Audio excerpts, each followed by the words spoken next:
Teman-teman sudah lihat? Bisa lihat sudah atau belum?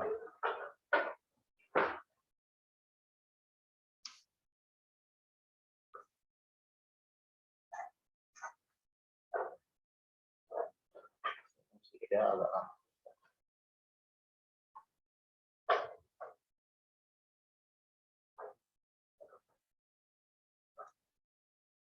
Oke, sambil menunggu, mari kita berdoa terlebih dahulu. Mari kita berdoa. Bapa dalam surga, kami bersyukur pada malam hari ini kami boleh berjumpa kembali di dalam persekutuan doa UPNKID. Karena Tuhan kami serahkan ibadah dan doa kami pada malam hari ini. Engkau tolong dan bahkan Engkau hadirlah bersama-sama dengan kami, supaya kami tetap menikmati Engkau, menikmati persekutuan ini di dalam waktu ini. Dan kiranya Roh Kudus-Mu memberkati, Roh Kudus-Mu berbicara kepada kami, secara khusus ketika kami hendak membaca dan merenungkan kebenaran firman-Mu. Dan Roh Kudus-Mu yang akan memeteraikan lebih jauh kebenaran firman-Mu kepada setiap kami. Kendati pun kami saat ini tidak berada di satu tempat, kami percaya bahwa Roh Kudus itu jauh lebih berkuasa dan berdaulat, melampaui segala ruang dan waktu. Sehingga dimanapun kami berada saat ini, Roh Kudus-Mu akan tetap hadir dan menopang setiap kami masing-masing. Dan kiranya juga Engkau memberkati jaringan, memberkati perangkat yang kami gunakan supaya dapat berfungsi dengan baik, sehingga kami boleh menikmati setiap kebenaran firman dan setiap doa-doa yang akan kami angkat pada malam hari ini. Keberkatilah hamba-Mu, keberkati setiap kami. Di dalam nama Tuhan Yesus. Haleluya. Amin. Maaf, saya tutup dulu teman-teman. Saya coba buka ulang yang baru ya. Share screen-nya.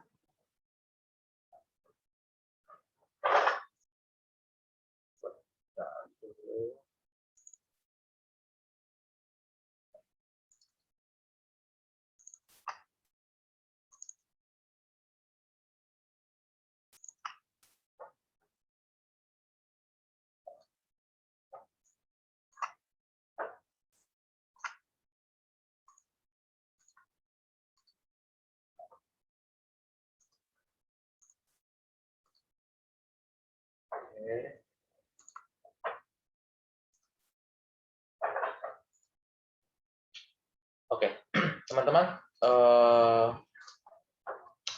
ya kita di dalam ibadah persekutuan doa pada UPM pada malam hari ini, kita akan membahas tentang ini ya. Pertama kakak yang bilang bahwa kakak mengkoreksi sedikit redaksi temanya ya. Kan tema yang dikasih itu kemuliaan Tuhan bagi Kota Palu. Nah, kakak revisi sedikit redaksinya, yaitu Kota Palu bagi kemuliaan Tuhan. Itu beda makna tuh ya. Jadi, kalau kemuliaan Tuhan bagi Kota Palu dengan Kota Palu bagi kemuliaan Tuhan itu berbeda. Nah, harusnya yang menjadi sentral itu apa? Kota Palunya atau kemuliaan Tuhannya? Harusnya apa? Kemuliaan Tuhan harus menjadi sentralnya ya, menjadi pusatnya di situ. Maka semua kita, hidup kita semua dan seluruh alam semesta ini itu tujuannya apa? Untuk kemuliaan Tuhan. Jadi supaya kita jangan terbalik. Jadi kemuliaan Tuhan itu untuk kita, bukan, tapi kita yang untuk kemuliaan Tuhan. Nah, itu yang harusnya seperti itu.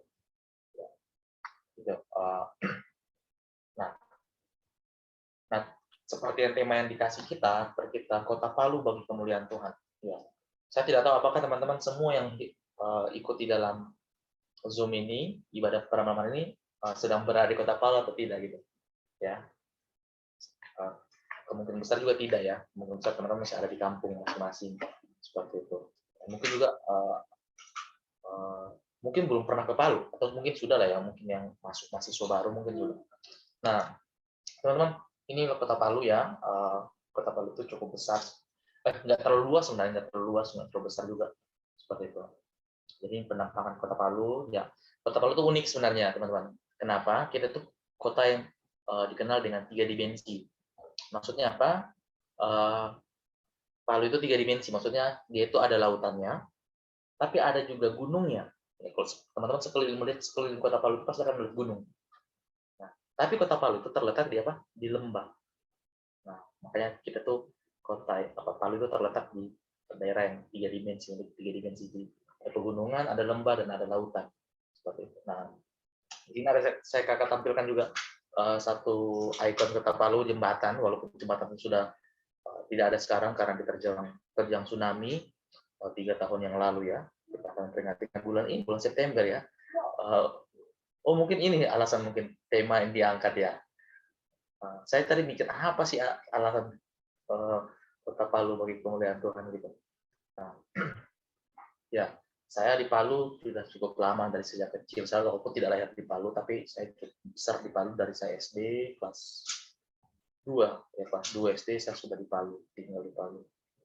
Nah, ya. Tapi di dalam apa ya pelajaran kita pada malam hari ini, ya saya tidak ingin hanya melihat kita melihat Kota Palunya teman-teman, tapi kita ingin melihat satu perspektif yang lebih besar. Ya, saya tidak ya karena teman-teman pasti akan untuk apa saya melihat Kota Palu, Kak, mau mendoakan Kota Palu, Kak. Kalau saya saat ini berada di kampung, saya kuliah di kampung, saya kuliah dari kampung karena pandemi kita kuliah dari kampung online semua. Ya, jadi untuk apa saya mendoakan Kota Palu?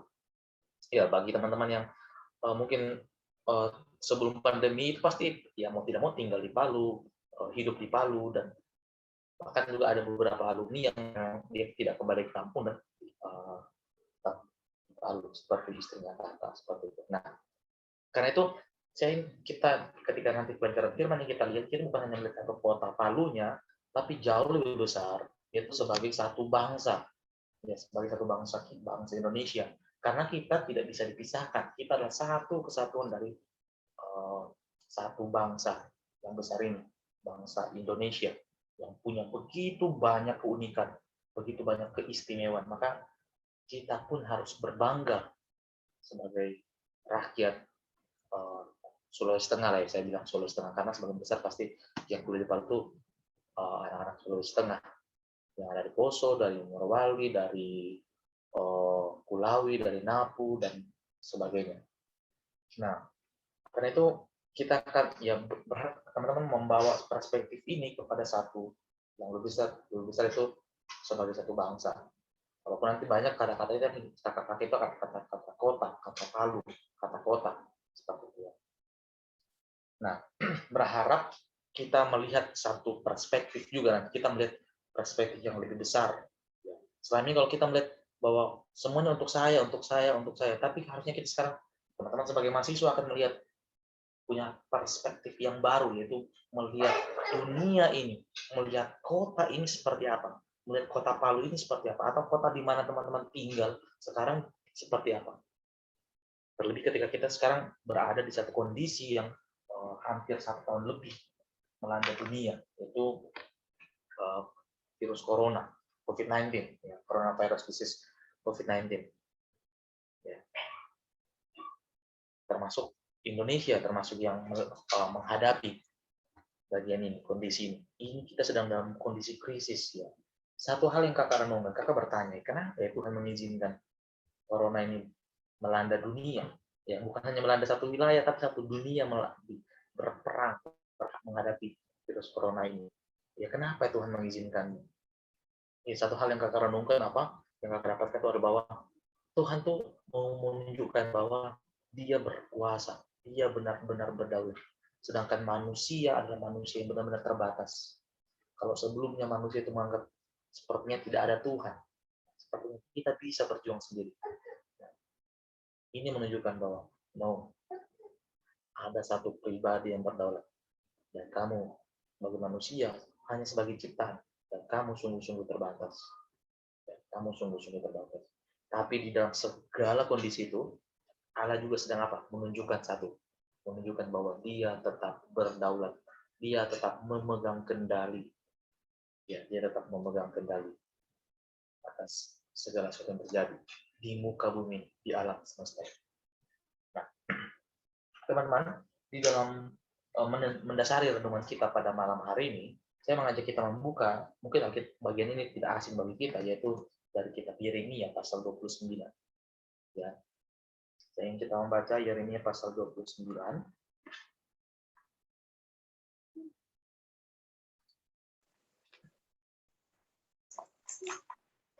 Kita akan baca ayat 4 sampai ayat 14. Kakak, minta maaf, dipotong dulu. Share screen-nya kakak berkedip-kedip. Oh gitu ya? Iya, Kak.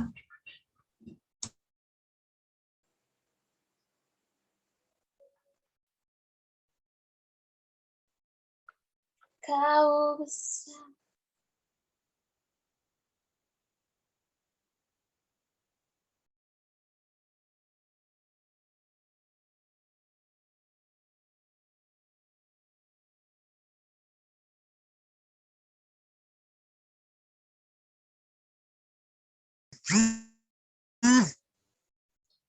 Halo? Bagaimana kalau begini? Masih, Kak. Masih, Kak. Oh gitu. Kakak masih. Kenapa ya?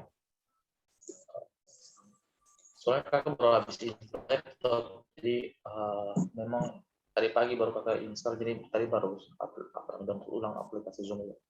Jadi kayaknya ada sesuatu nih. Berkedip bagaimana ya? Maksudnya apakah itu mengganggu? Mengganggu. Atau yang pertama saja? Dia berubah, Kak, dari PPT, kemudian ke desktop, begitu terus. Oh gitu. Iya, Kak.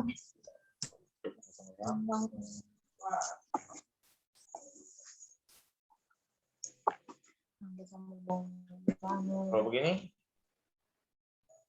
Masih sama, Kak. Masih sama. Mas sama ya? Kakak tutup dulu.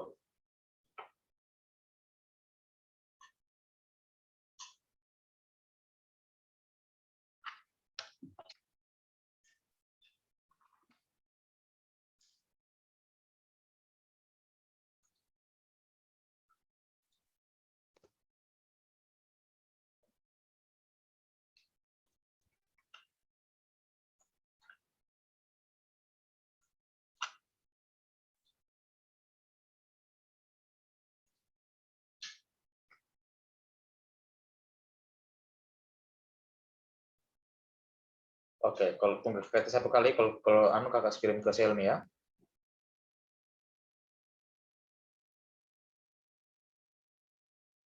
Kalau gini masih kah, teman-teman? Lebih parah, Kak. Gambarnya pecah.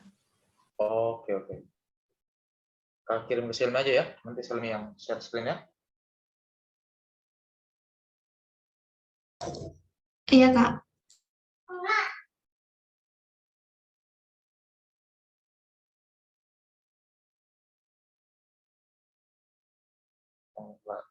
Bentar.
Kakak udah kirim ke Selmi.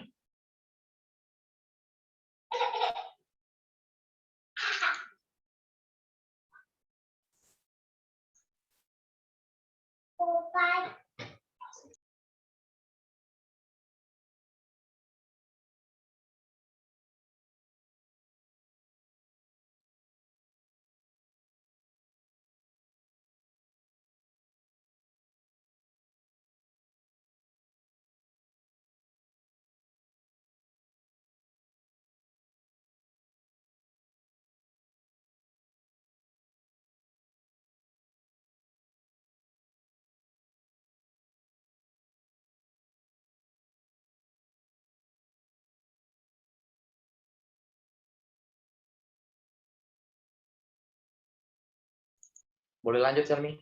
Lanjut ke yang ada Yeremia tadi.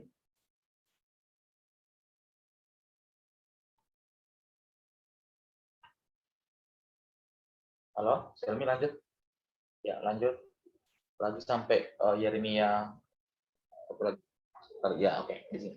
Ya, kita akan baca Yeremia pasal 29 ayat 4 sampai 14 ya. Teman-teman silakan buka Alkitabnya dan kakak akan bacakan bagi kita ya.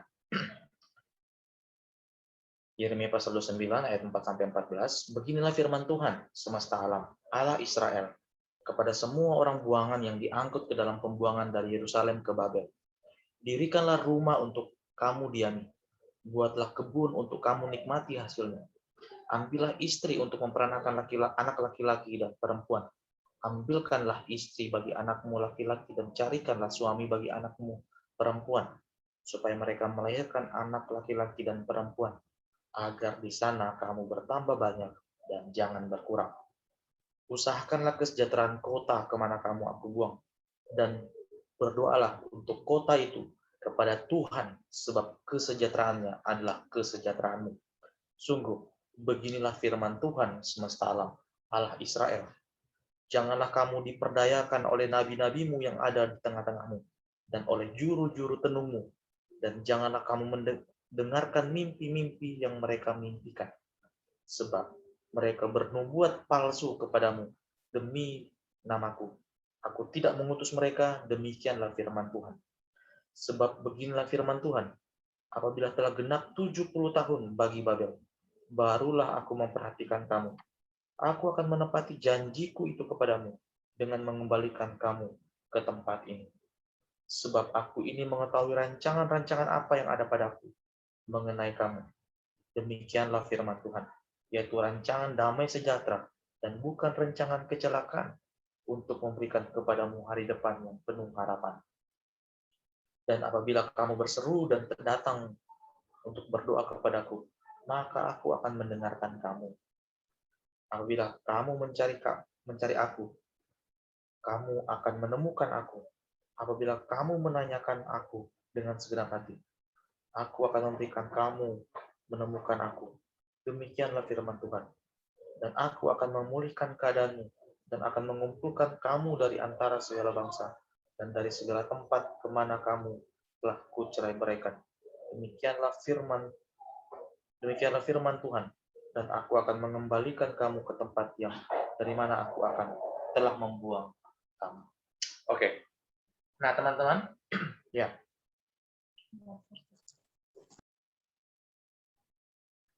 Nah, teman-teman, konteks ya, saya ingin menceritakan satu konteks dulu.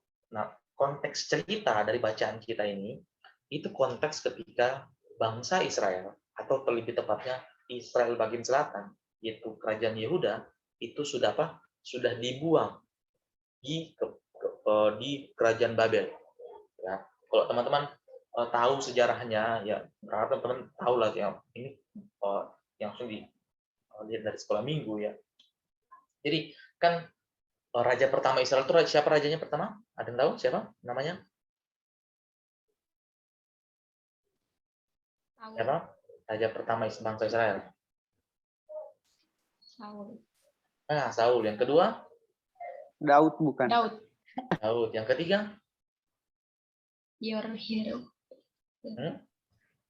Yang ketiga? Yang ketiga nih, siapa? Salomo. Nah, yang keempat siapa?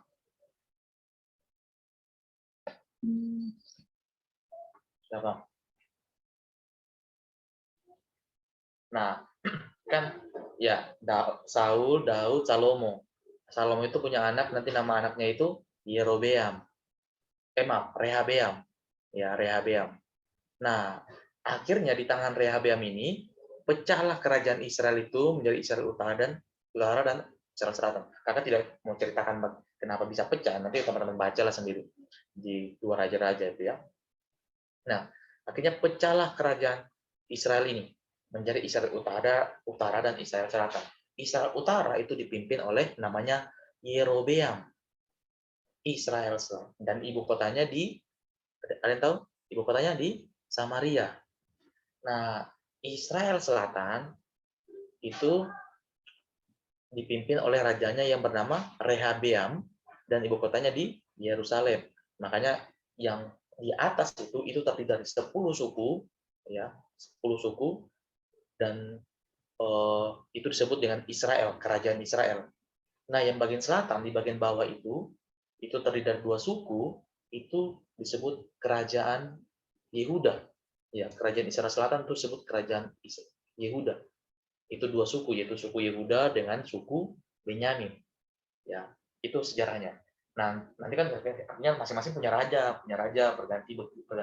Israel Utara itu nggak pernah punya raja, nggak punya raja yang baik di mata Tuhan. Semua raja di Israel Utara itu adalah raja yang jahat di mata Tuhan. Selalu bilang, ini melakukan jahat di mata Tuhan. Dia sebagai raja melakukan apa yang jahat di mata Tuhan. Semua raja Israel Utara begitu. Nah, akhirnya karena kejahatan mereka, Israel Utara itu akhirnya dibuang. Ya, yang dibuang pertama itu adalah kerajaan Israel Utara ke bangsa Asyur, ya.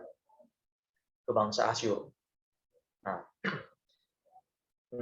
itu sekitar tahun 722 sebelum Masehi, ya, sebelum Masehi, teman-teman. Jadi 722 sebelum Masehi, bangsa Israel Utara itu sudah dibuang. Nah, akhirnya bangsa Israel Selatan kan masih ada tuh. Nah, bangsa Israel itu Selatan itu akhirnya tetap ada sekitar 150 tahun.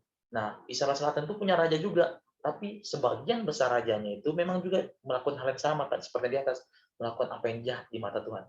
Hanya beberapa, ya, hanya beberapa. Misalkan itu Yosia, ya, Yosia. Terus siapa lagi ya, saya kakak lupa. Ada 2 atau 3 yang hanya memang dia melakukan apa yang baik di mata Tuhan, seperti nenek moyangnya Daud. Jadi Daud itu, kalau teman-teman, itu disejarahkan sebagai apa ya? Dia itu patronnya. Itu baik atau tidak? Itu sebagai patron. Daud itu sebagai patron. Dia itu melakukan apa yang benar atau melakukan yang jahat di mata Tuhan. Nah, itu sekitar beda 150 tahun.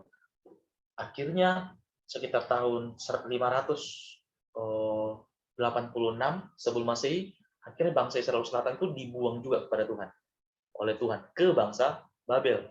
Ya. Bangsa Israel Selatan itu dibuang oleh Tuhan ke bangsa Babel. Karena memang Tuhan sudah tegur. Ya, Tuhan tegur melalui nabinya, Nabi Yesaya, Nabi Yeremia. Tuhan tegur bahwa bertobat. Kalau kamu nggak bertobat, kamu akan dibuang. Tapi yang mereka tidak bertobat. Yang bertobat itu hanya di zaman pemerintahannya Raja Hosea, ya, Yosia, dan Nabi Yosef, Raja Yosia. Dia ditegur Tuhan, dia merasa salah dan dia bertobat. Dia melakukan pembaruan kepada kerajaan. Tapi anaknya melanjutkan itu, anaknya melakukan yang jahat kembali. Makanya anaknya itu punya namanya Yoyakim. Ya, Yoyakim. Nah, di pemerintahan Yoyakim inilah Nebukadnezar, Raja Babel itu menyerang Israel. Ya, menyerang Israel. Nanti teman-teman baca di 2 Raja-Raja 23, 24, 25. Di situ diceritakan itu, ya. Seperti itu. Nah, teman-teman ingat kisah tentang Daniel, ya, ingat kisah Daniel. Nah, Daniel itu adalah kisah tentang Israel itu dibuang kepada negeri Babel. Ya, teman-teman baca di Daniel pasal 1 itu, ya, situ, ya. Nah, cuman memang Israel itu akhirnya kan nanti bangsa Babel itu dikalahkan lagi sama bangsa Persia. Nah, bangsa Persia itu, kalau teman-teman ingat kisah tentang siapa ya, Esther, ya, Ratu Esther, itu sudah di kerajaan Israel, kerajaan Persia. Nehemia itu sudah di kerajaan Persia itu, seperti itu. Nah, oke, teman-teman. Nah, jadi bagian yang kita baca ini akhirnya bangsa Israel itu sudah dibuang. Ya, lanjut next slide-nya. Ya. Silakan dilanjutkan. Slide-nya dilanjutkan. Ya.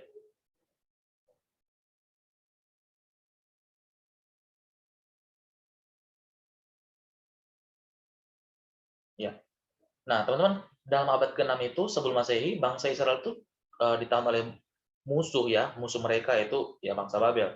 Mereka dibawa ke satu kota yang indah sekaligus kejam, yaitu apa? kota Babel. Kota Babel itu adalah kota yang sangat indah. Kalau teman-teman tahu, kota Babilonia, ya Babilonia itu dijadikan sebagai salah satu cagar budaya UNESCO. Ya, memang dianggap sebagai kota yang sangat indah. Taman gantung Babilonia itu terkenal dengan keindahannya. Ya.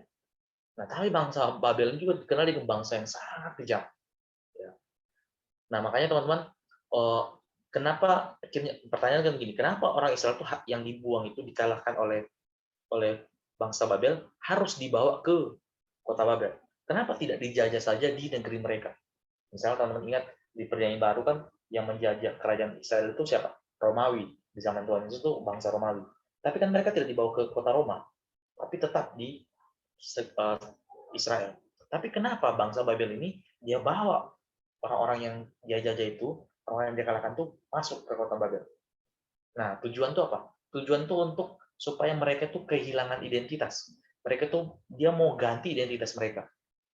Nah, makanya ketika orang-orang Israel itu dibawa dan masuk ke kota Babel, mereka tuh berpikir bagaimana harusnya mereka hidup di dalam lingkungan yang baru bagi mereka. Tinggal di kota, di tengah masyarakat dengan nilai keyakinan dan cara hidup yang sangat berbeda dengan mereka. Jadi itu bagi mereka itu sebuah pertanyaan. Bagaimana kita harus hidup di tengah-tengah bangsa Babel? Karena bangsa Babel itu bawa mereka supaya mereka itu merubah identitas mereka, melupakan identitas mereka. Teman-teman ingat kisah Daniel tadi ya? Ingat Daniel itu kan ketika bilang Daniel itu sebenarnya dia bagian dari keturunan para bangsawan, para raja-raja, Daniel dan 3 temannya, Daniel, Hananya, Misael, dan siapa ya? Daniel, Azaria, ya. Nah, kan akhirnya mereka itu dirubah namanya kan ya. Daniel disebut ganti namanya menjadi Belsasar. Terus Hananya disebut sebagai siapa? Ada yang tahu? Ada yang tahu? Siapa? Hananya. Sadrak, ya Sadrak. Baru Misael menjadi Sadrak, Mesak, dan terakhir Abednego ya. Azaria jadi Abednego. Dan walaupun 3 ini kita kenalnya dengan 3 nama Babelnya. Sadrak, Mesak, dan Abednego. Mereka Daniel ya selalu dengan nama Daniel, tapi nama Babelnya itu Belshazzar. Kenapa nama mereka harus dirubah? Itu untuk merubah identitas mereka. Supaya mereka itu melupakan identitas Israel mereka. Kamu lupakan Israel mereka. Nah, terus kenapa yang dibawa itu Daniel dan kawan-kawan? Kan tadi kakak bilang Daniel dan kawan-kawan itu adalah bagian dari anak-anak bangsawan, pemuda-pemuda bangsawan. Bahkan mungkin Daniel dan keturunan raja. Mereka ini keturunan raja. Nah, itu untuk mau bilang gini, para bangsawan-bangsawan kamu, itu saya sudah melayani. Kan mereka dibilang, kalau teman baca dalam 1 itu dibilang, mereka itu dipilih dari orang-orang yang pandai, cerdas, berpengetahuan untuk melayani di istana raja. Nah, jadi tujuan itu apa? Para bangsawan itu sudah melayani raja, apalagi kamu sebagai rakyat harus melayani bangsa Babel. Seperti itu. Dan kamu harus lupakan identitas kamu. Nah, bahkan mereka bingung lah, mereka bertanya bagaimana harus mereka hidup. Ya, karena apa bangsa Babel ya? Bangsa Babel ingin mereka masuk ke dalam kota dan kehilangan identitas rohani mereka. Ya, secara khusus memang identitas rohaninya yang memang supaya mereka lepaskan. Nah, itu alasan mereka diangkut untuk pindah ke Babel. Harapannya setelah mereka beberapa generasi, anak cucu Israel akan berasimilasi, akan bergabung, bercampur melebur dalam budaya Babel dan tidak lagi menjadi bangsa yang punya identitas sendiri. Jadi mereka akan dikenal sebagai bangsa Babel. Nah, jadi bangsa Babel pada dasarnya itu berkata, mari masuk, mari masuk ke dalam kota, seraplah nilai-nilainya, cintalah kotanya, meleburlah di dalamnya. Jadi itu yang diharapkan oleh kota Babel, oleh bangsa Babel, supaya kamu masuk ke kota ini, ya jadilah seperti kami, menyembah berhala juga termasuk secara spiritual, secara rohani, menyembah berhala. Karena ya baik bangsamu itu sudah dikalahkan. Nah, pada saat itu kan kalau bangsa dikalahkan berarti Allahnya juga kalah. Itu konsep pada zaman itu. Nah, teman-teman kalau dari lihat pasal Yeremia pasal 28, pasal sebelumnya ya, pasal 28 kan kita baca tadi 29 ya. Nah, ada satu nabi yang mengatakan kepada bangsa Israel yang sudah dalam pembuangan. Sebenarnya ya nabi itu nabi palsu ya. Sebenarnya banyak nabi palsu yang berhadapan dengan Yeremia. Jadi Yeremia itu dia hidup sebagai nabi di sebelum pembuangan dan ketika pembuangan. Sementara pembuangan. Jadi Yeremia cukup panjang dia. Makanya Yeremia itu dikenal sebagai nabi yang meratap.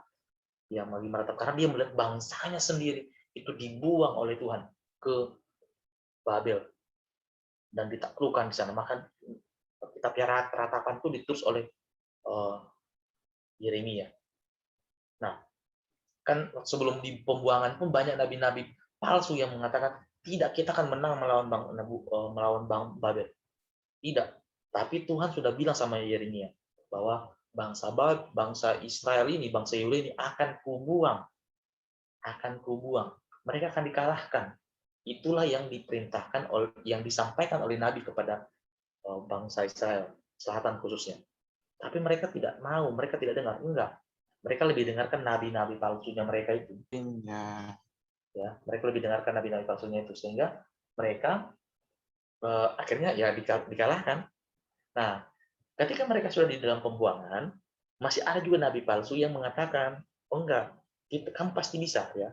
Jadi coba lihat di pasal 28 ayat 2 di situ kan, beginilah firman Tuhan semesta alam. Ini nabi Hananya ya, masih nabi palsu itu mengatakan bahwa aku telah mematahkan kuk raja Babel itu. Ayat 3. Dalam 2 tahun ini aku akan mengembalikan ke tempat ini segala perkakas rumah Tuhan yang telah diambil dari tempat ini oleh Nebukadnezar, raja Babel yang telah diangkutnya ke Babel. Ya, jadi apa? Jadi si Nabi Hanaya, nabi palsu itu mengatakan bahwa tidak, kalian hanya dibuang hanya 2 tahun. Ya, hanya 2 tahun kok dibuang. Tenang saja. Kamu di sana hanya 2 tahun. Setelah itu kamu akan kembali. Nah, lanjut langsung lompat ke ayat 15 saja. Lalu berkatalah Nabi Yeremia kepada nabi palsu itu, Hananya itu, dengarkanlah hai Hananya, Tuhan tidak mengutus engkau, tetapi engkau telah membuat bangsa yang percaya kepada dusta. Sebab itu beginilah firman Tuhan, sesungguhnya aku menyuruh engkau beginilah firman Tuhan, sesungguhnya aku menyuruh engkau pergi dari muka bumi. Tahun ini juga engkau akan mati sebab engkau telah mengajak murtad terhadap Tuhan. Maka matilah Nabi Hananya dalam tahun itu juga pada bulan yang ke-7. Nah, teman-teman baca di antara itu, ya, di antara itu. Jadi nabi palsu itu mau menasihatkan, ya bukan hanya Hananya, tapi ada beberapa nabi palsu yang lain, itu menasihatkan apa? Bila umat Israel ingin menjaga identitas rohani, ya, identitas rohani, mereka harus menjauhi kota itu. Mereka harus tinggal di terusan Sungai Kedar, ya, Sungai Kebar. Ini Sungai Kebar ini yang teman-teman lihat ini. Ini untuk masuk ke kota kota Babel itu ada satu sungai besar. Ya. Mereka harus menjauhi kota itu. Mereka harus tinggal di terusan kota Kebar atau wilayah yang lain sebelum ditempati oleh orang-orang buangan sebelumnya. Dan sebisa mungkin mereka harus meminimalkan interaksi dengan Babel, kota metropolis yang mereka benci itu. Jadi perhatikan, bangsa Babel mengajak, ayo kamu masuk di kota ini dan supaya kamu menjadi seperti kami, ya, menjadi seperti kami. Tapi nabi palsu itu mengatakan apa? Nabi palsu itu mengatakan, oh tidak, kamu harus menjauhi kota itu dan kamu jangan seperti mereka. Kamu harus menjauhi kota itu dan jangan seperti mereka. Kamu harus tinggal di pinggir-pinggiran sungai. Makanya kalau teman-teman satu lagunya lagu sebenarnya bukan lagu rohani kan? Apa ya? By the river of Babylon, ya. Kalau teman-teman ingat lagu itu, kalau pernah dengar ya, itu lagu lama sekali ya. Nah itu kan itu lagu diambil dari Mazmur sebenarnya, lirik lagu itu diambil dari Mazmur. Jadi di samping sungai Babilonia kami mengingat Sion, ya, kami mengingat Sion dan kami meratap, kami menangis, ya. Nah, slide selanjutnya. Nah, jadi seolah-olah gini teman-teman. Slide selanjutnya.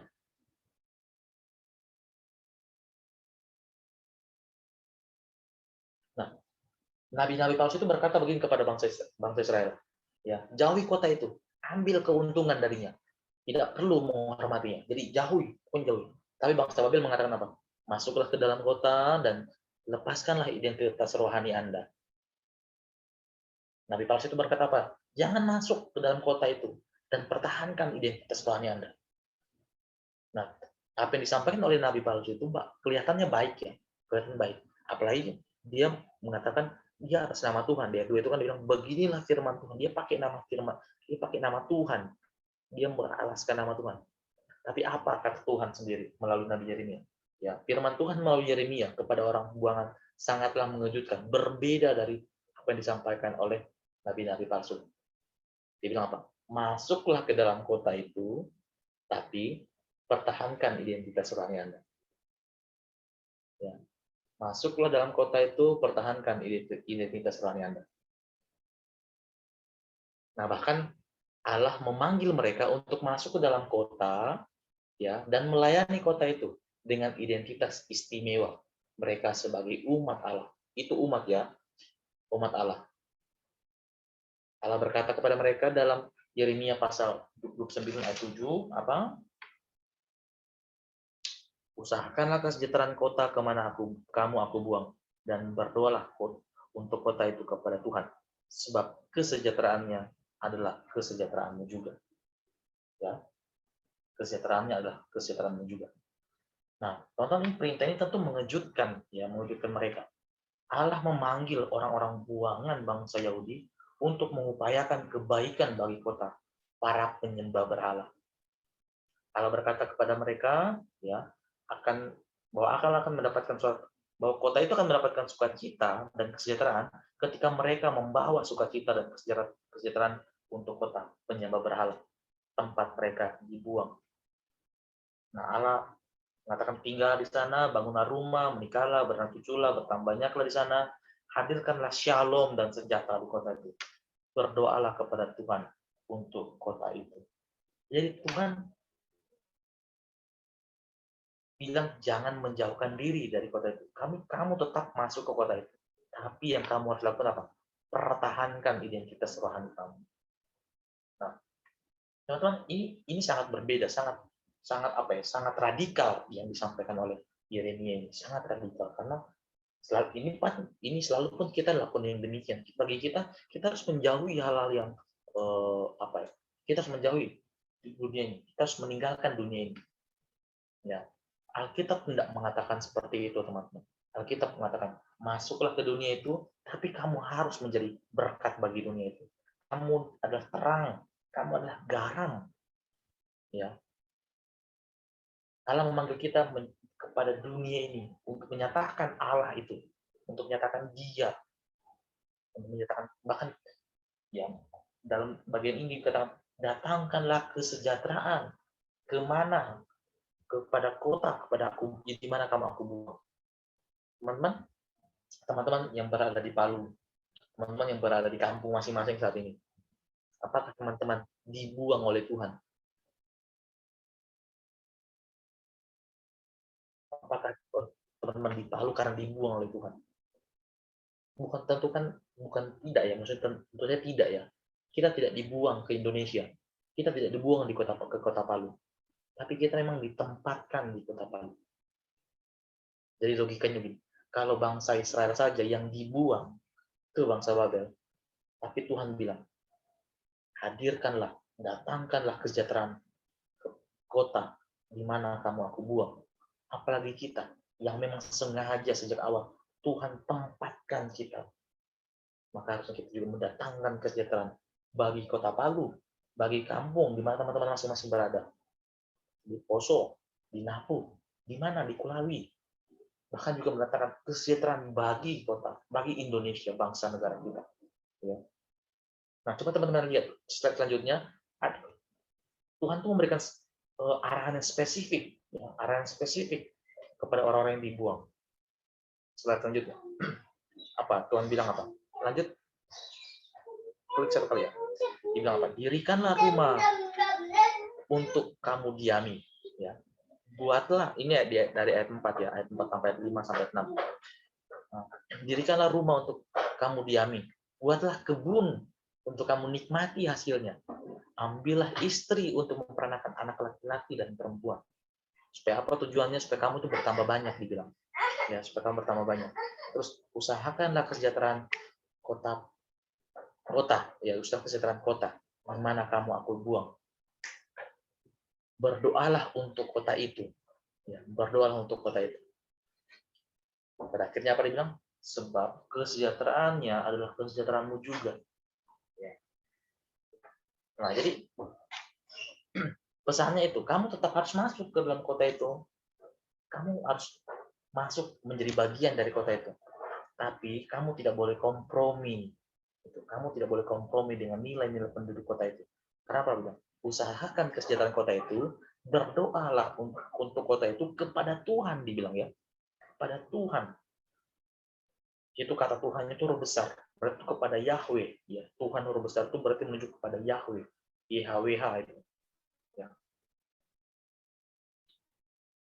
Jadi tapi kamu tidak boleh kompromi. Kamu harus melayani, mengasihi, mendatangkan kesejahteraan, berjuang untuk kota itu, membawa kesejahteraan bagi kota itu. Ya. Jadi, tapi tanpa harus kehilangan identitas rohani sebagai umat Allah yang berada di tengah-tengah mereka. Makanya kata bilang ini adalah pemikiran yang radikal. Umat Allah harus bekerja untuk kebaikan orang lain yang hidup dalam hubungan yang benar dengan Allah. Maka bukankah harusnya kita pun demikian ya? Nah, makanya lanjut slide selanjutnya. Nah, di ayat 11 itu kan dikatakan begini. Sebab aku yang mengetahui rancangan-rancangan apa yang ada padaku mengenai kamu. Demikianlah firman Tuhan. Yaitu rancangan damai sejahtera dan bukan rancangan kecelakaan untuk memberikan kepadamu hari depan yang penuh harapan. Nah, teman-teman begini, kenapa Tuhan itu perintahkan supaya kamu itu mendatangkan kesejahteraan. Kamu harus beranak cucu, kamu harus bertambah banyak, harus menikah di situ, harus dirikan rumah, terus bahkan menikmati, membuat kebun supaya kamu menikmati hasilnya. Kan Hananya tadi, Nabi Hananya dia 12-28 itu kan bilang apa? Kamu tuh hanya 2 tahun. Hanya 2 tahun. Yeremia bilang tidak. Kamu bukan cuma 2 tahun. Berapa tahun mereka di dalam pembuangan ke bangsa Babel? Ada yang tahu? Ada yang tahu berapa lama?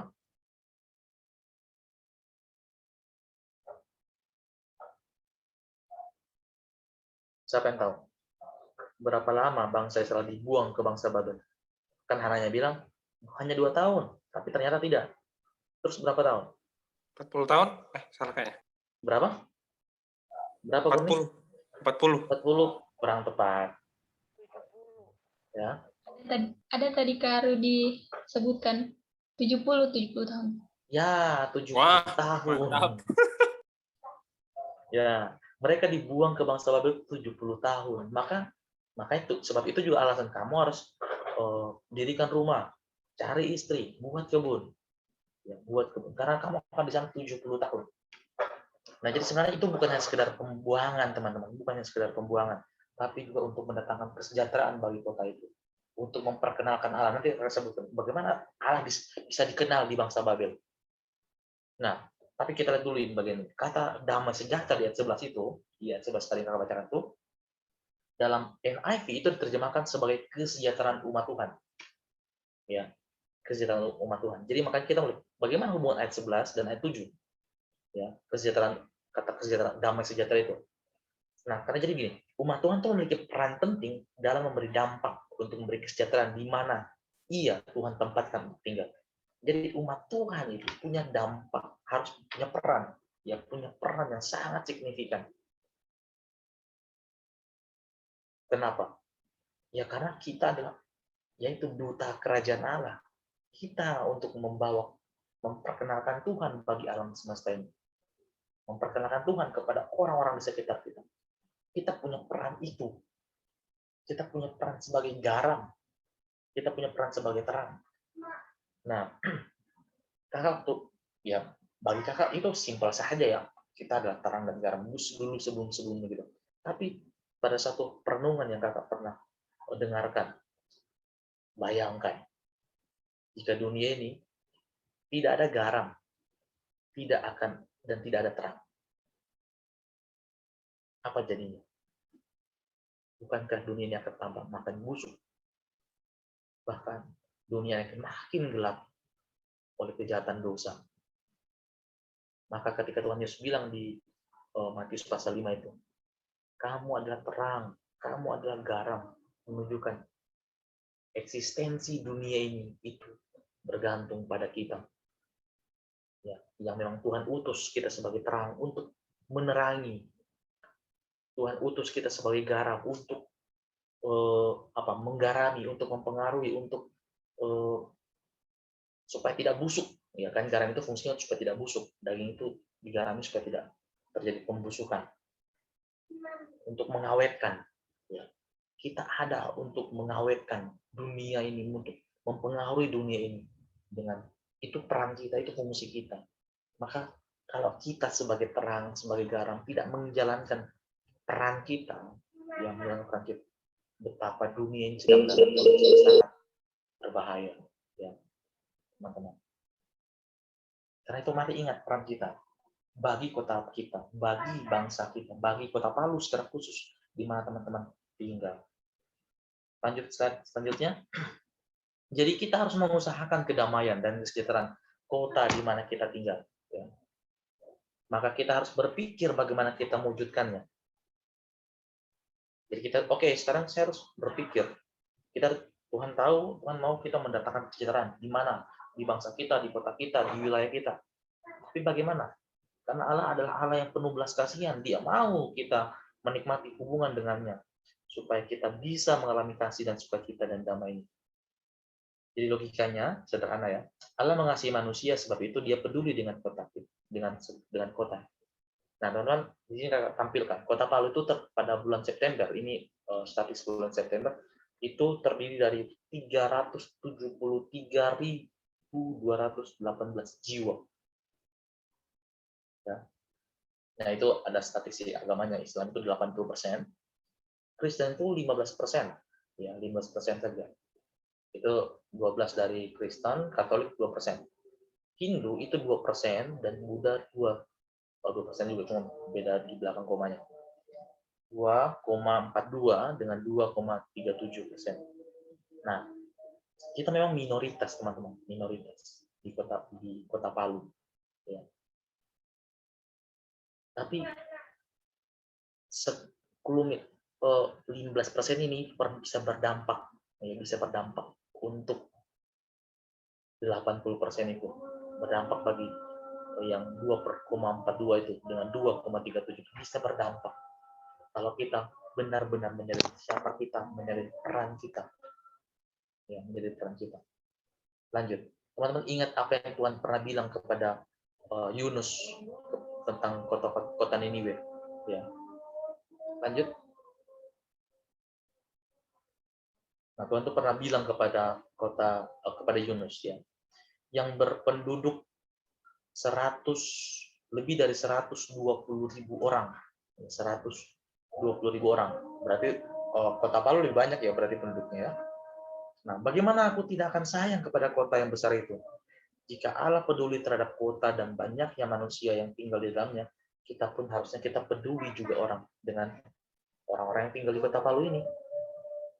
Jadi kan Tuhan bilang sama Yunus, pergilah, beritakanlah supaya mereka itu bertobat kepada kota Niniwe. Teman tahu lah ya, akhirnya Yunus itu tidak mau, dia lari ke Tarsis, tapi dengan segala cara Tuhan bawa, kamu. Akhirnya Yunus bertobat dan dia mau menyatakan, kalau kamu tidak bertobat, maka Tuhan akan mengembalikan kota Niniwe ini. Akhirnya mereka bertobat. Yunus tidak terima dengan pertobatan bangsa Niniwe itu, ya kan? Maka Tuhan bilang, bagaimana tidak akan sayang kepada kota itu? Di situ ada 120.000 orang, lebih dari 120.000 orang. Bagaimana aku tidak akan sayang kepada kota itu? Nah, kota Palu, bahkan mungkin kotanya teman-teman, bangsa Indonesia itu jauh lebih besar. Ya, jauh lebih besar, bangsa negara kita jauh lebih besar. 120 juta jiwa. Indonesia. Maka sebab itu ada satu lagu yang bagaimana Tuhan tidak akan sayang pada Indonesia bangsa yang besar, jutaan jiwa-jiwa di negeri ini, ya Tuhan sayang kepada Indonesia. Tapi Tuhan pakai siapa untuk mendatangkan kebaikan bagi kota Palu, bagi bangsa Indonesia? Tuhan pakai kita, ya Tuhan pakai kita. Nah, coba slide selanjutnya. Teman-teman ingat kisah tentang Daniel. Ya. Slide selanjutnya. Ada satu hal yang sangat menarik. Ya, minggu lalu kakak PA dengan teman-teman pengurus Permakota. Ya, mereka minta bahas tentang tokoh Daniel. Pak. Oke, kami bahas itu tokoh Daniel. Kalau teman-teman ingat kisah tentang Daniel di pasal 6, ya. Daniel pasal 6, itu kan kisahnya tentang Daniel di Gua Singa. Ya. Dan akhirnya, ya, kenapa Daniel di Gua Singa itu? Daniel itu dijebak oleh para pemimpin pada saat itu. Daniel itu dijebak supaya Daniel itu bisa dicebloskan karena mereka iri sama Daniel. Kan itu dibilang raja pada saat itu, Raja Darius itu mengangkat 120 orang, ya 120 orang wali negeri, yang itu semacam wali kota lah. Dia buat wilayahnya seperti kota-kota dan ada pemimpin-pemimpinnya. Tapi di atas 120 orang ini ada 3 orang pemimpin. Nah, salah satunya Daniel. Maka banyak orang mereka iri sama Daniel. Ini orang Israel, tapi dia memimpin kita. Maka mereka minta sama raja buatlah sebuah aturan supaya mereka itu menyembah. Semua orang menyembah kepada engkau. Tapi kalau ada yang tidak mau menyembah, dalam 30 hari, dia harus dicebloskan dalam penjara, di dalam gua singa. Nah, raja ini sebenarnya sayang sama Daniel. Ya, raja ini sayang sama Daniel. Tapi raja itu terkecoh, ya. Raja itu terkecoh, dia tidak tahu ternyata Daniel adalah orang yang betul-betul taat setia, walaupun dia tahu, tapi dia terkecoh. Mungkin dia juga ingin disembah, ya. Dia ingin disembah. Nah, akhirnya kan kita tahu Daniel kedapatan melakukan penyembahan kepada Allahnya. Di 3 kali sehari dia melakukan berdoa kepada Allahnya. Di ayatnya yang ke-11. Ya, dalam kamar atasnya ada tingkat-tingkat yang terbuka ke arah Yerusalem. 3 kali sehari ia berdoa serta memuji Allahnya seperti yang biasa dilakukannya. Nah, karena itu kan Daniel masuk ke dalam gua singa. Walaupun raja tidak rela, raja itu berusaha, Raja Darius berusaha untuk bisa menyelamatkan Daniel ini, tapi tidak bisa. Nah, makanya raja dibilang, bahkan raja itu pagi-pagi benar 20 fajar menyingsing, bangunlah raja dan pergi buru-buru ke gua singa. Di ayat 19 dibilang raja itu sangat gelisah, bahkan tidak bisa tidur. Nah, akhirnya ya Daniel diselamatkan. Daniel kan raja itu berkata, "Hei Daniel, apakah Allahmu itu berhasil menyelamatkan engkau?" Maka Daniel jawab, "Iya, dia mengirimkan malaikatnya untuk sehingga singa-singa ini mengatupkan mulutnya dan tidak memakan aku." Nah, akhirnya Daniel dikeluarkan. Nah, sedangkan pemimpin-pemimpin yang berusaha menjebak itu dilemparkan untuk menggantikan Daniel. Dibilang sebelum pemimpin-pemimpin jatuh ke tanah, itu singa-singa itu sudah menerkam mereka bahkan sampai tulang-tulangnya patah. Nah, bukan hanya pemimpin itu, tapi keluarga-keluarganya pun. Nah, tapi apa yang menarik teman-teman saya ceritakan ini? Ya, menariknya itu di ayat yang paling pasal 6 itu ayat yang ke-26. Ya. Kemudian Raja Darius mengirimkan surat kepada orang-orang dari segala bangsa, suku, bangsa, dan bahasa yang mendiami seluruh bumi, bunyinya. Ya, bertambah-tambahlah kiranya kesejahteraanmu. Bersama ini kuberikan perintah bahwa di seluruh kerajaan yang kukuasai, orang harus takut dan gentar kepada Allahnya Daniel. Sebab dialah, ya, ingin merujuk kepada Allah, dialah Allah yang hidup, yang kekal, untuk selama-lamanya. Pemerintahannya tidak akan binasa, dan kekuasaannya tidak akan berakhir. Dia melepaskan dan menolong orang, mengadakan tanda mujizat di langit dan di bumi. Nah, teman-teman, ya masih selanjutnya ya. Nah, teman-teman, ya kisah ending dari cerita tentang gua singa itu, sang raja itu mengirimkan surat ya mengirimkan surat kepada seluruh kota di negeri yang dijajah oleh bangsa Babel. Apa yang dia katakan? Allahnya Daniel, ya. Daniel itu di bangsa Babel ya.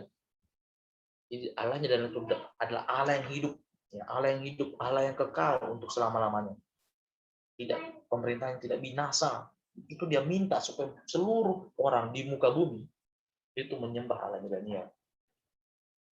Nah, apakah kita hidup untuk kebaikan kota kita? Ataukah kota yang hanya sekedar menjadi alat bagi kita, bagi Anda, untuk bersenang-senang dan mengembangkan karir? Apakah kita mendoakan kota Palu? Atau minimal kota di mana teman-teman tinggal? Apakah itu termasuk di dalam pokok-pokok doa kita? Apakah kita juga mendoakan kota bangsa negara kita? Apakah Anda sungguh menjadi bagian di dalamnya? Anda menyadari Anda tinggal di kota Palu dan sadar bahwa saya menjadi bagian seutuhnya dari kota ini. Maka saya harus berjuang untuk kesejahteraan kota ini juga. Nah, apakah kita punya sikap yang sama terhadap kota Palu seperti sikap Allah mau dimiliki umatnya terhadap Babel? Jadi Tuhan mau melalui umatnya itu, bangsa Babel itu mengenal Tuhan, mendatangkan kesejahteraan bagi kota Babel itu. Dan apakah kita juga mau mendatangkan kesejahteraan bagi kota Palu, bagi kota teman-teman di mana teman-teman tinggal, bagi kampung masing-masing, atau bahkan lebih besar bangsa Indonesia? Kiranya merefleksikan kita supaya kita pun berjuang untuk mengusahakan kesejahteraan kota kemana kamu aku buang, dan berdoa untuk kota itu kepada Tuhan, sebab kesejahteraannya adalah kesejahteraan. Amin. Mari berdoa. Ya Tuhan, kami bersyukur pada malam hari ini kami boleh belajar firman-Mu. Supaya kami diingatkan bahwa kebenaran firman-Mu mengingatkan kami bahwa Engkau mau kami melakukan kesejahteraan, mengupayakan kedamaian, mengupayakan sukacita, mendatangkan kebaikan demi kebaikan. Di mana Engkau menempatkan kami? Di kota Palu, di mana kami juga boleh berkuliah, kami bahkan boleh hidup, bahkan kami boleh menjalani kehidupan kami di masa muda kami, bahkan juga mungkin di kampung kami masing-masing, bahkan jauh lebih besar bagi kota bangsa negara kami Tuhan. Karena itu Tuhan, tolong kami, mampukan kami menyadari akan hal ini, sehingga kami bukan hanya sekedar menjadi orang-orang yang meraup keuntungan untuk diri kami sendiri, supaya kami bisa menjadi sejahtera di kota Palu ini, tapi kami mau juga melalui kami kesejahteraan kota ini didatangkan, dan terlebih lagi kemuliaan-Mu lah yang dinyatakan, dan hidup kami membawa kemuliaan bagi nama-Mu. Terima kasih Tuhan, kami berdoa untuk bagian ini, dan kiranya Engkau akan lebih jauh memeteraikan kebenaran firman-Mu ini di dalam setiap hati dan pikiran kami masing-masing, dan berkatilah untuk hal selanjutnya yang kami lakukan. Secara khusus ketika kami akan berdoa bagi setiap doa yang sudah disiapkan. Engkau memimpin dan Engkau mengarahkan kami masing-masing. Di dalam nama Tuhan Yesus, haleluya. Amin. Oke, terima kasih teman-teman. Saya kembalikan ke Sian. Baik, diucapkan terima kasih bagi Kak Rudi yang telah menyampaikan kebenaran firman Tuhan. Semoga setiap kita yang boleh hadir pada saat ini boleh terberkati. Nah, pada saat ini meresponi kebenaran firman Tuhan yang bersama-sama telah kita dengarkan, mari kita menyanyikan suatu nyanyian yang berkata doa kami, dan biarlah melalui nyanyian ini boleh menjadi doa kita bagi tempat kita, kampung kita, kota kita, dan bahkan bagi negara kita.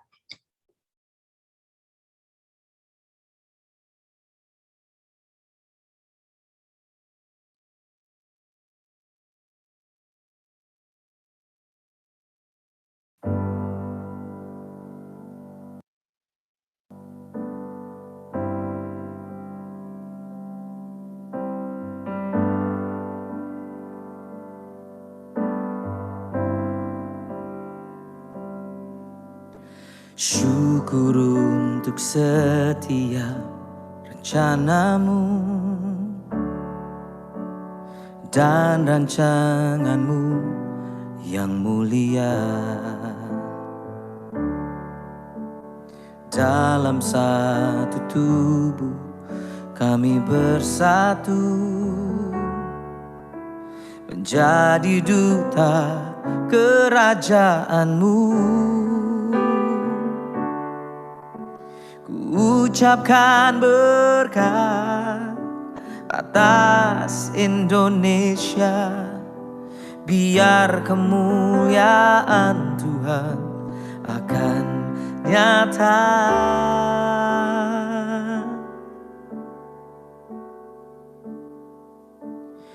Bagi bangsa ini kami berdiri dan membawa doa kami kepadamu. Sesuatu yang besar pasti terjadi dan mengubahkan negeri kami. Hanya nama-Mu Tuhan ditinggikan atas seluruh bumi.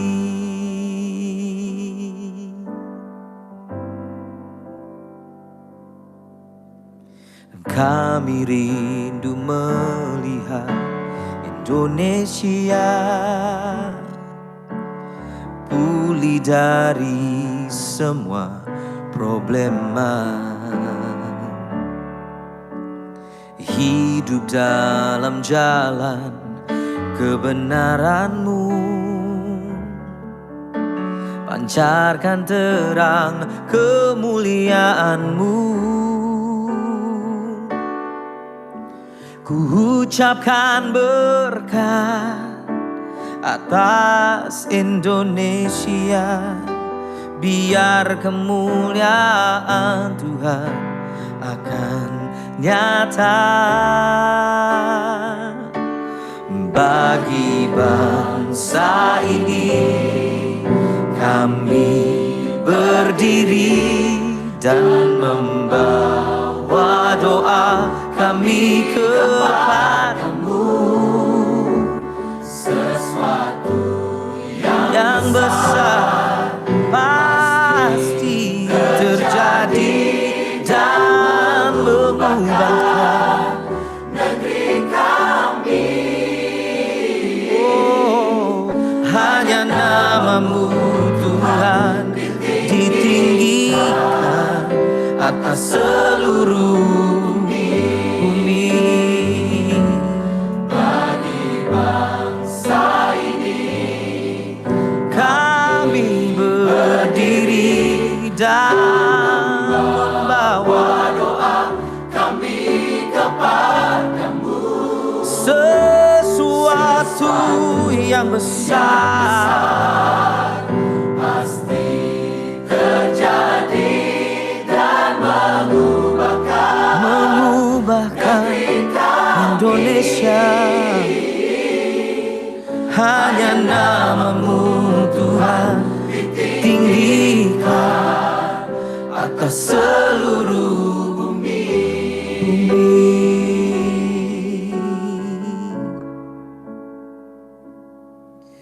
Hanya nama-Mu Tuhan ditinggikan atas seluruh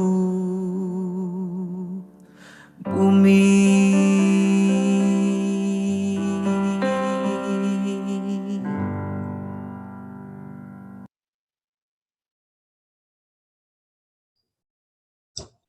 Baik, saat ini kita akan masuk dalam persekutuan doa. Kepada yang mengambil bagian dipersilakan.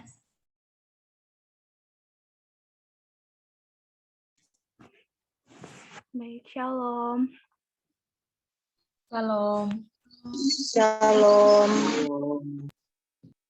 Oke, baik. Pada saat ini kita akan masuk dalam persekutuan doa kita.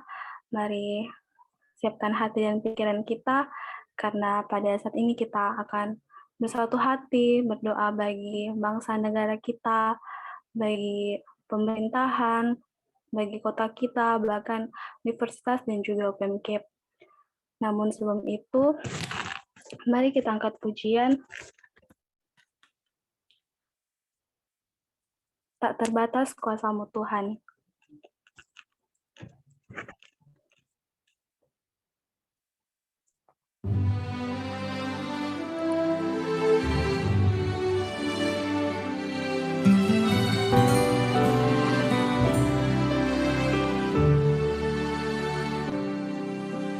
Tak terbatas kuasa-Mu Tuhan, semua dapat Kau lakukan. Apa yang kelihatan mustahil bagiku, itu sangat mungkin bagimu. Tak terbatas kuasa-Mu Tuhan, semua dapat Kau lakukan. Apa yang kelihatan mustahil bagiku, itu sangat mungkin bagimu. Di saat ku tak berdaya, kuasa-Mu yang sempurna. Ketika ku percaya, mujizat itu nyata. Bukan karena kekuatan, namun Roh-Mu ya Tuhan. Ketika ku berdoa, mujizat itu nyata.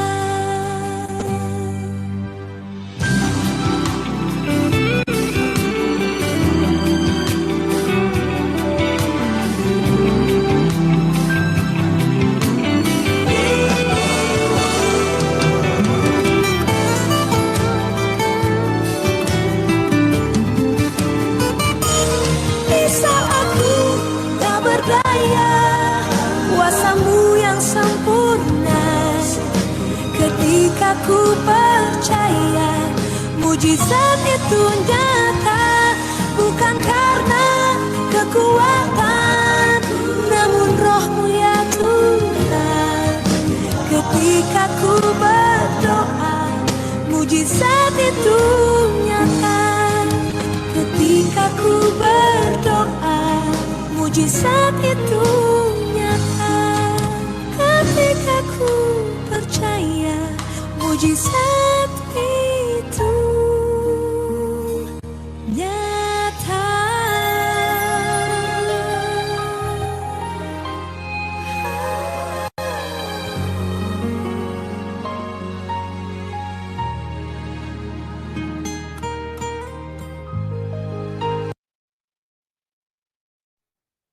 Mari kita berdoa. Bapa, kami mengucap syukur berterima kasih Tuhan buat cinta kasih Tuhan dalam kehidupan kami Bapa. Sehingga pada saat ini Tuhan kami boleh ada bersama-sama Tuhan, mau satu hati Tuhan berdoa bagi bangsa negara kami Tuhan, berdoa bagi Kota Palu Tuhan, dan juga berdoa bagi universitas kami Tuhan. Tuhan, seluruhnya kami mau nyatakan dalam tangan kasih-Mu Tuhan. Biarlah kehendak Tuhan terjadi atas setiap doa-doa kami Bapa. Mari saat ini kita berdoa bagi bangsa dan negara, berdoa bagi seluruh wilayah bangsa dan negara Indonesia, dari Sabang sampai Merauke, sehingga perlindungan Tuhan dan kemuliaan Tuhan ada di tengah-tengah bangsa dan negara Indonesia. Berdoa bagi pemerintahan yang ada di negara ini, buat Bapak Presiden, sehingga diberikan hikmat dan kebijaksanaan dalam memimpin, membentuk, serta membangun negara Republik Indonesia. Dan berdoa juga buat seluruh jajaran pemerintahan yang ada di dalam negara ini. Berdoa bagi kondisi usaha, pekerjaan, serta perekonomian yang ada dalam negara ini. Biarlah berkati setiap usaha pekerjaan yang ada di dalam bangsa ini. Dan kondisi perekonomian bangsa menjadi nominal yang stabil. Berdoa juga bagi tenaga kesehatan dan tenaga tahanan TNI bahkan Polri, sehingga penyertaan Tuhan ada bagi tenaga kesehatan, bahkan pemulihan daripada Tuhan ada bagi setiap mereka, serta kondisi pertahanan Indonesia terkendali dalam kehendak Tuhan. Berdoa bagi setiap komponen pendidikan dan sistem pendidikan serta tenaga pendidikan yang ada, sehingga kualitas pendidikan dalam berbagai sistem meningkatkan sistem pendidikan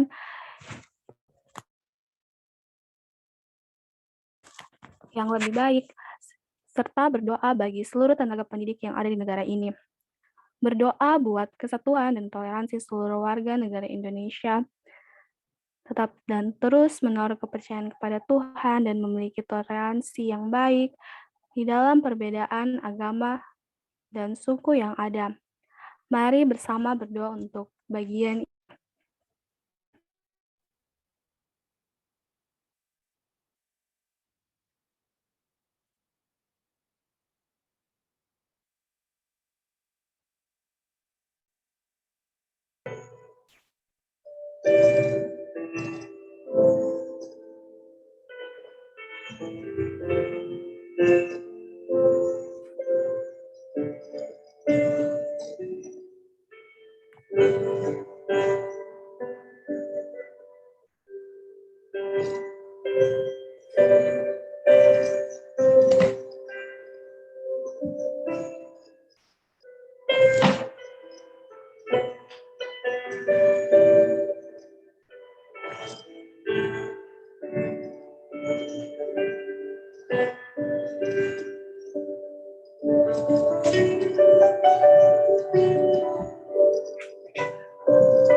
Mari saat ini kita berdoa bagi kota dan pemerintahan yang ada di Kota Palu, untuk yang lahir di tanggal ganjil, berdoa bagi seluruh wilayah yang ada di Kota Palu, buat pemerintahan yang ada, berdoa juga wali kota beserta jajaran pemerintahan Kota Palu agar diberikan hikmah kebijaksanaan dan pemerintahan kota ini, pemimpin dan pemerintah yang takut akan Tuhan, sehingga damai sejahtera ada di tengah-tengah kota ini.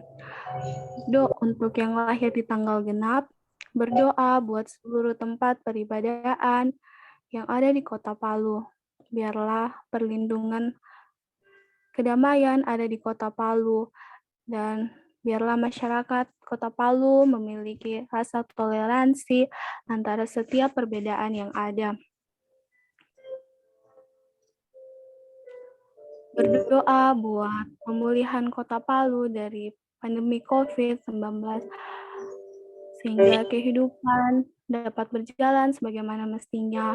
Doakan buat mereka yang terpapar COVID agar disembuhkan, yang kehilangan pekerjaan akibat pandemi ini agar digantikan, berikan kehidupan yang layak agar tidak ada lagi kesengsaraan yang terus bertambah karena pandemi ini. Mari bersama berdoa untuk bagian ini.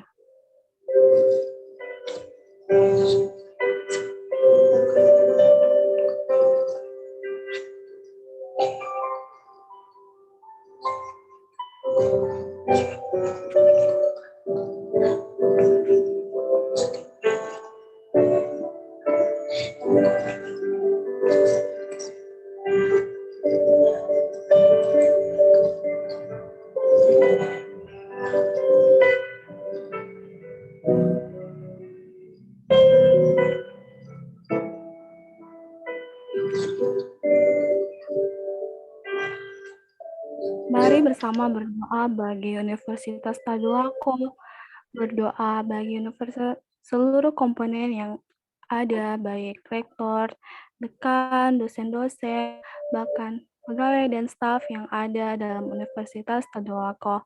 Apapun yang menjadi tugas dan tanggung jawab masing-masing dapat dijalankan dan dikerjakan dengan baik, dan Tuhan memberikan hikmat kebijaksanaan dalam melakukan tugas dan tanggung jawab. Berdoa bagi setiap fakultas yang ada di Universitas Tadulako, sehingga anak-anak fakultas terus menjadi wadah berkat dalam kesatuan, bahkan program studi yang ada. Berdoa untuk setiap prodi dan jurusan yang ada di Universitas Tadulako, sehingga terus menjadi wadah berkat untuk menimba ilmu dan mempersiapkan generasi-generasi yang baik. Berdoa bagi setiap lembaga-lembaga yang ada di Universitas Tadulako agar semakin menjadi wadah untuk mengembangkan pribadi yang lebih baik dalam membangun visi dan misi di setiap lembaga yang ada, semakin menjadi dekat dan berdampak di tengah-tengah bangsa dan negara, khususnya Universitas Tadulako. Mari bersama berdoa untuk bagian ini.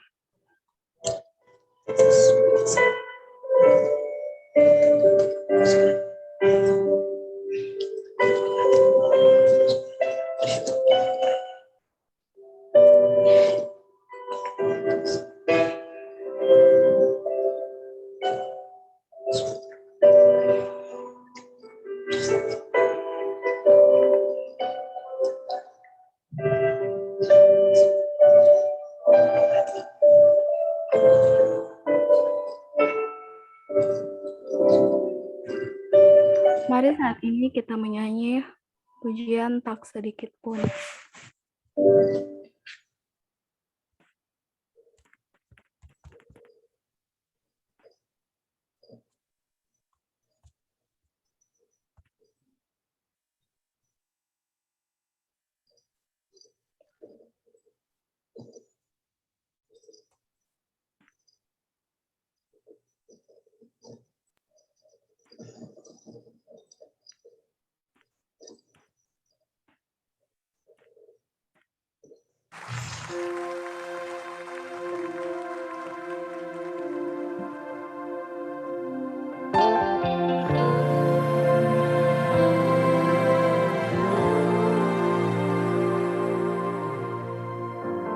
Kau Bapa yang setia, tak pernah sadati kau tinggalkan diriku.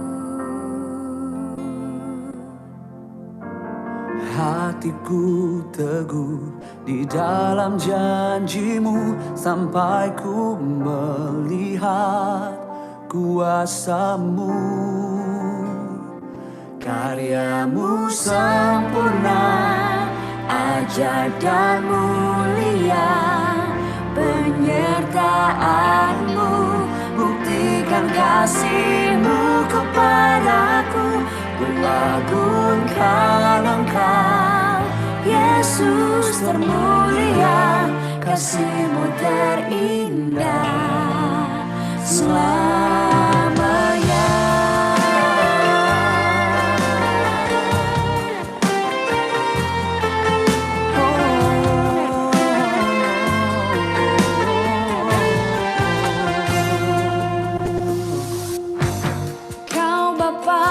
Setia, tak pernah sadari kau tinggalkan diriku.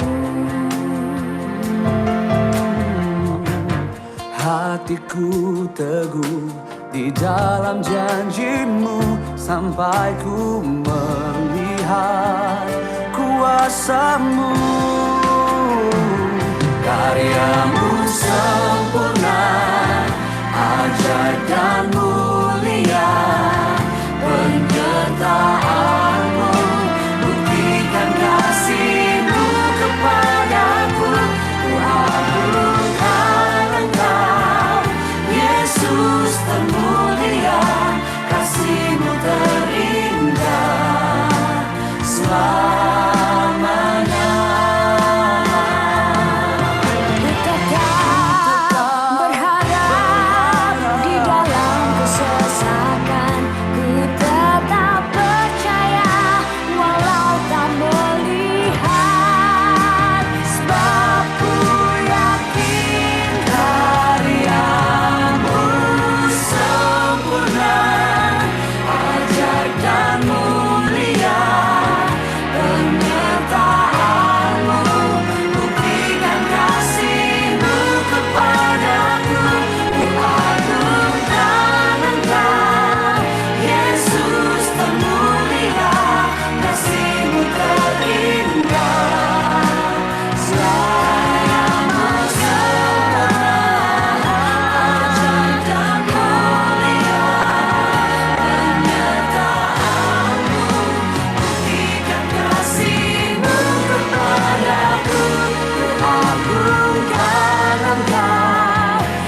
Yesus termulia, kasih-Mu terindah, kasih-Mu terindah. Selamanya.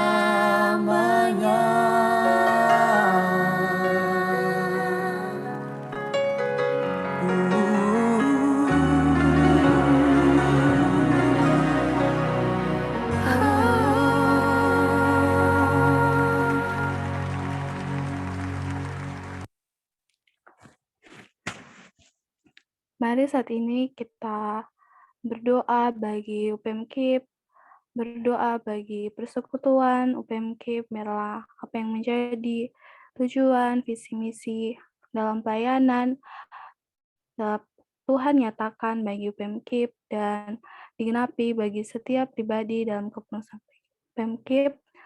UPMKIP juga semakin menjadi wadah persekutuan yang menjadi berkat, yang berdampak bagi semua orang.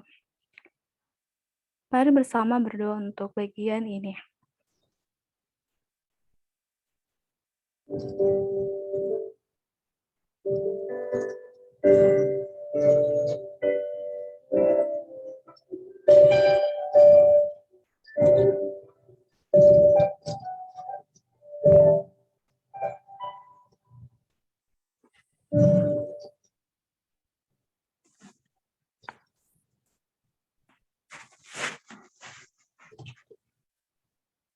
Untuk laki-laki, berdoa bagi kepengurusan UPMKIP, baik ketua, bendahara, dan juga sekretaris, sehingga diberikan kesehatan dan kekuatan dalam memimpin persekutuan ini, dan juga tugas atau tanggung boleh dipercayakan dapat membawa dampak berkat untuk setiap hal yang boleh dilakukan dalam pelayanan ini. Berdoa juga bagi kakak pengarah dan dalam kepengurusan yang ada, agar dapat mengarahkan dan penuh rasa tanggung jawab dan tetap setia dalam mengerjakan tugas dan tanggung jawab yang Tuhan percayakan. Berdoa bagi seluruh mahasiswa Kristen FK Unpad agar memiliki kerinduan untuk semakin mengenal Allah dan menerima Tuhan Yesus sebagai Tuhan dan Juru Selamat yang hidup. Untuk yang perempuan, berdoa bagi bidang doa dalam setiap tugas tanggung jawab, terutama sebagai dasi doa bagi seluruh anggota UPMKIP yang ada, berdoa buat setiap tanggung jawab, baik dalam mempersiapkan tema dan orang-orang yang ambil bagian dalam koordinasi, dan juga persekutuan doa, agar Tuhan terus menyatakan kemuliaan-Nya melalui segala sesuatu yang akan Tuhan siapkan dalam pelayanan ini.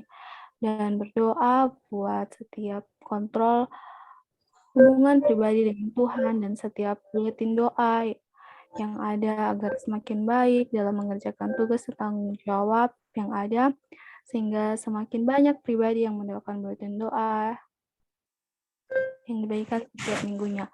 Mari berdoa untuk bagian ini.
Mari bersama berdoa bagi bidang persekutuan besar dalam mempersiapkan tema dan orang-orang yang ambil bagian dalam ibadah kampus, mungkin sehingga dalam mempersiapkan sesuai turut Tuhan dan berdoa bagi anggota bidang perempuan agar semakin diberikan kesehatan, kekuatan untuk mengerjakan setiap tugas dan tanggung jawab yang Tuhan percayakan.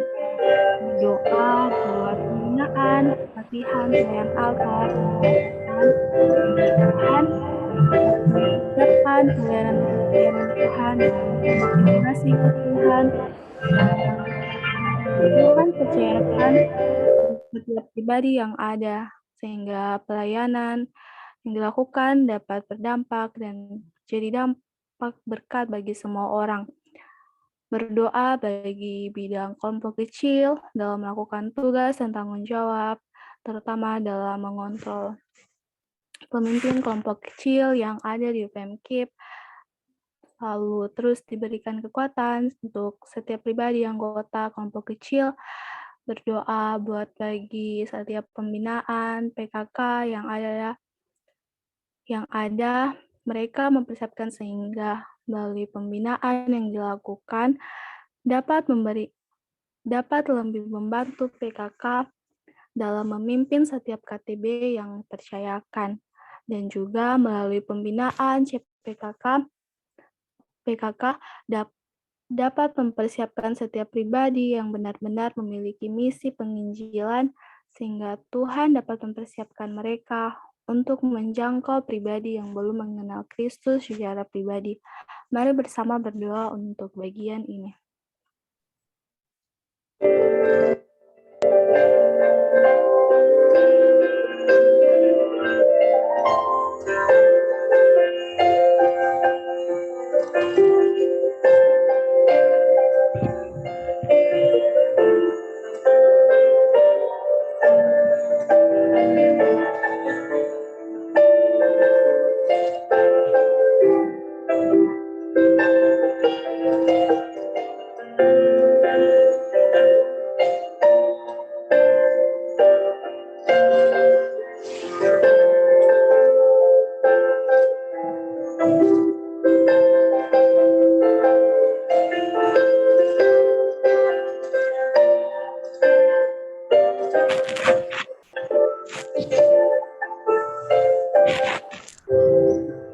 Yang lahir di tanggal ganjil, berdoa bagi bidang Kominfo dalam mengerjakan setiap tugas dan tanggung jawab, baik dalam pembuatan pamflet ibadah, renungan setiap minggu, penyebaran informasi, dan juga mempersiapkan penggunaan komputer yang mereka persiapkan, sehingga segala sesuatu mereka tetap menjadi pribadi yang rendah hati dan menaruh seluruh kemampuan mereka kepada Tuhan, sehingga Tuhan memimpin dan menyertai apapun yang boleh mereka kerjakan.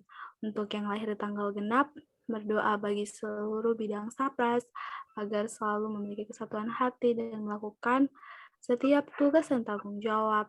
Untuk setiap program kerja dalam bidang Sapras, berdoa juga bagi kesehatan dan kekuatan untuk setiap anggota bidang Sapras, berdoa bagi kebutuhan dana juga untuk UPMKIP, apapun yang menjadi kebutuhan yang diperlukan, semoga Tuhan mencukupkan apapun yang menjadi kebutuhan Tuhan berikan.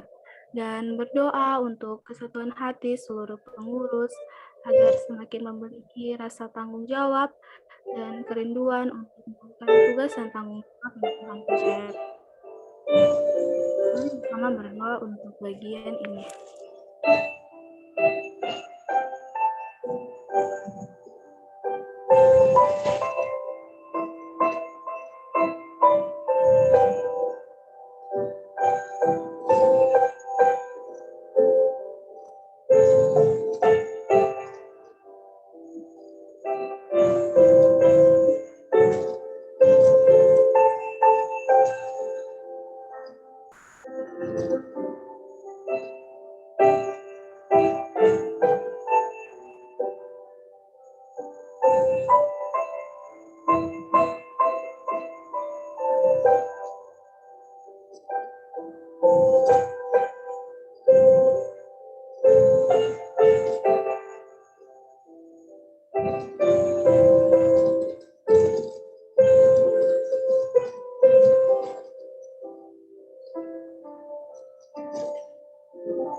Mari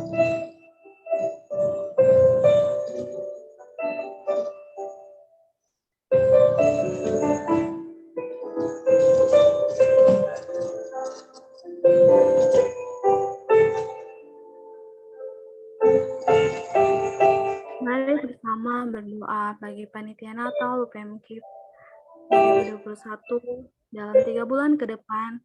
Berdoa buat setiap pribadi yang ada, baik panitia dan juga pengarah, sama bersatu hati dalam memiliki koordinasi dalam buka tugas tanggung jawab yang dipercayakan.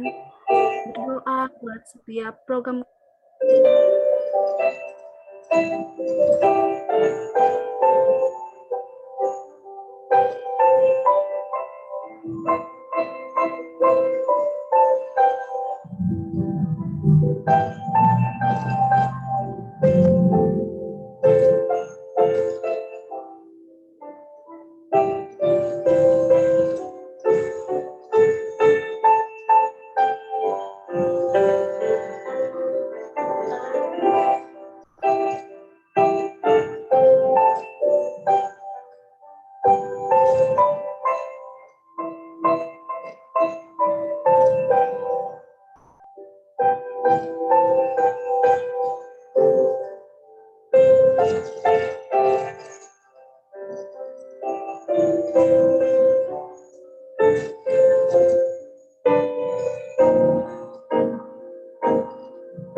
baik.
dalam anugerah-Mu, dalam naungan-Mu,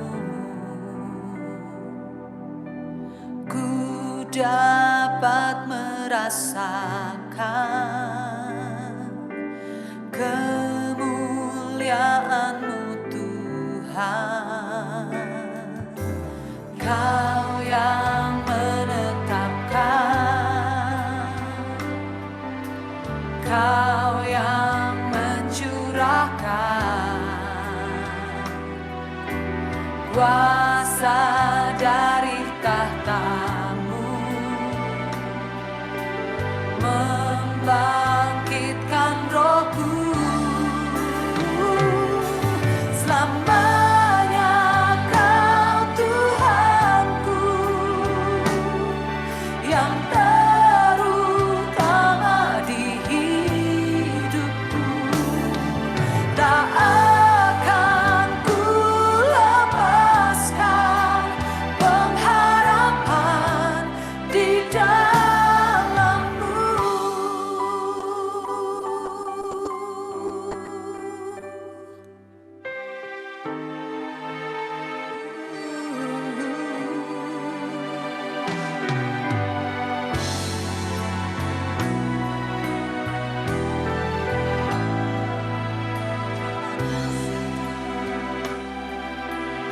Dalam anugerah-Mu, dalam anugerah-Mu,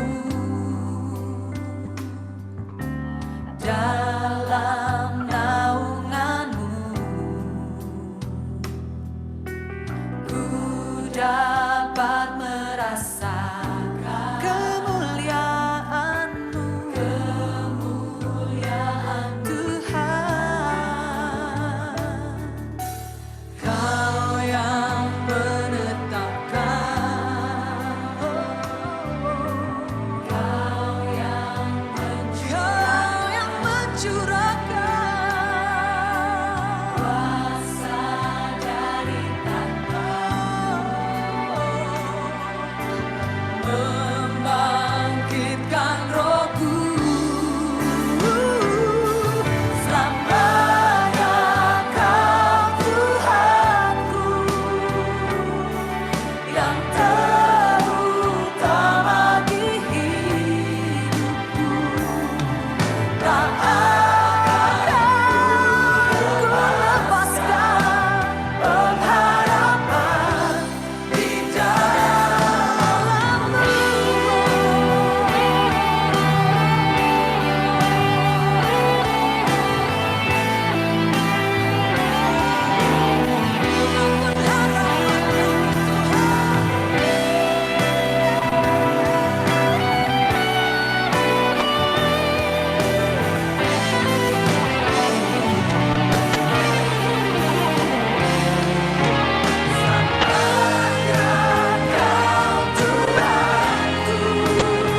Kau yang terutama di hidupku. Tak akan ku lepaskan pengharapan di dalam-Mu. Selamanya Kau Tuhanku, yang terutama di hidupku. Tak akan ku lepaskan pengharapan di dalam-Mu, pengharapan di dalam-Mu, pengharapan di dalam-Mu.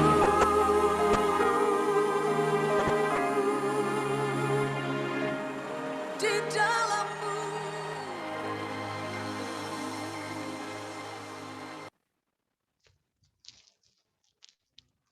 Mari berdoa. Bapa, inilah setiap seruan doa dan pengharapan kami Bapa yang kami mau taruh dalam tangan kasih-Mu Bapa. Biarlah kehendak-Mu yang jadi atas setiap suruhan doa kami, Bapa. Bahkan Tuhan, kami mau berdoa buat setiap pribadi yang boleh hadir pada malam hari ini, Tuhan. Buat setiap pribadi yang telah memberi diri, bahkan bersatu hati, Tuhan, berdoa bagi bangsa negara, Tuhan, berdoa bagi Kota Palu, bahkan universitas, dan juga UPMKIP, Tuhan. Engkau berkati mereka secara pribadi, Tuhan, bahkan apapun yang menjadi aktivitas dan tanggung jawab yang Tuhan percayakan bagi setiap pribadi ini, Tuhan, kami mau menyerahkan di dalam tangan kasih-Mu, Bapa. Bahkan Tuhan, untuk aktivitas selanjutnya Tuhan yang boleh kami kerjakan, Tuhan, kami mau serahkan dalam tangan kasih Tuhan. Dan ini doa kami, Tuhan, yang kami naikkan hanya di dalam nama Tuhan Yesus Kristus. Kami berdoa, haleluya, amin.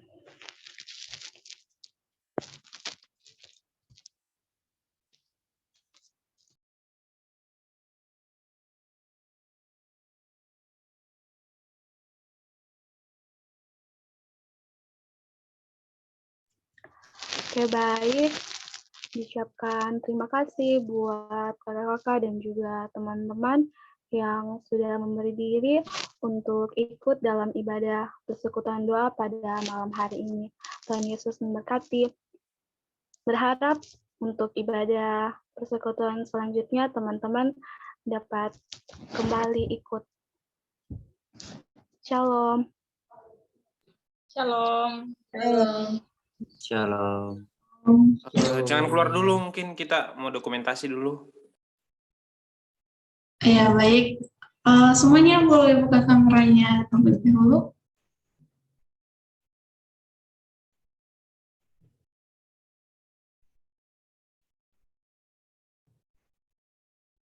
Oke, selamat bergabung buat adik-adik yang baru gabung. Ya, jadi di UPMKIP itu ada bidang doa. Jadi yang join di Zoom ini ada kami sebagai TPP, ada Kakak Selmi, ada KLG. Jadi nanti kalau adik-adik atau teman-teman yang lain mau untuk didoakan secara pribadi, baik dalam suka ataupun duka, silakan hubungi bidang doa UPMKIP. Nanti akan didukung dalam doa. Terima kasih. Ada juga Kak Yulfani. Oke, Priscilia dengan Kak Putri, boleh buka kameranya?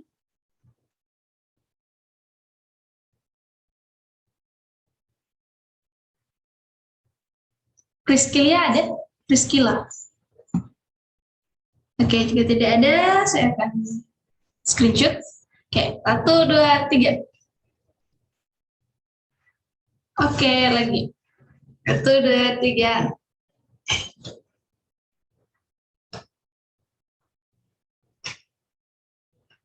Oke. Terima kasih semuanya.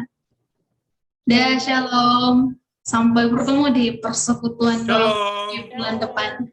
Shalom. Shalom. Gunawan, lepas dia itu kacamatamu. Baru masalah matanya, baru tadi saya lihat. Dah, thank you. Oke, thank you.